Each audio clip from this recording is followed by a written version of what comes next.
আমি তোমারে খেলবো। ওপেনলি বলতো আমার তো হিজলা, ও কিভাবে সুদর্শন পুরুষ হয়? বলিউডের কিং শাহরুখ খান, আপনাকে বলা হয় বাংলার কিং, বাংলার শাহরুখ খান বলা হয়। আপনি এই বিষয়টাকে কোন ভাবে দেখেন? না, এটা হচ্ছে আপনাদের কি বলে চাওয়া পাওয়া, আপনাদের একটা নাম দেয়া বা আপনাদের ভালোবাসার একটা বহিঃপ্রকাশ। ওপেনলি বলতো আমার তো হিজলা, ও কিভাবে সুদর্শন পুরুষ হয়? সুদর্শন পুরুষ সাকিব খান হতে পারে, আমাদের আরো কত ভালো হিরো আছে তারা হতে পারে, ও কিভাবে হতে পারে?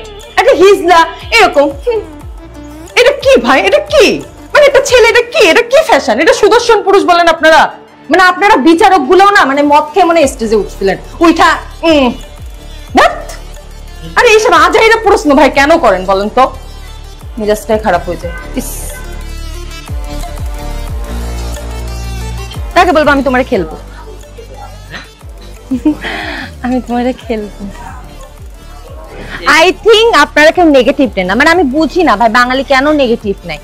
মানে ভাইয়ের সাথে মাঠে খেলবো, এখন আবার নেগেটিভ নিতেছেন, আবার নেগেটিভ ভাবতেছেন।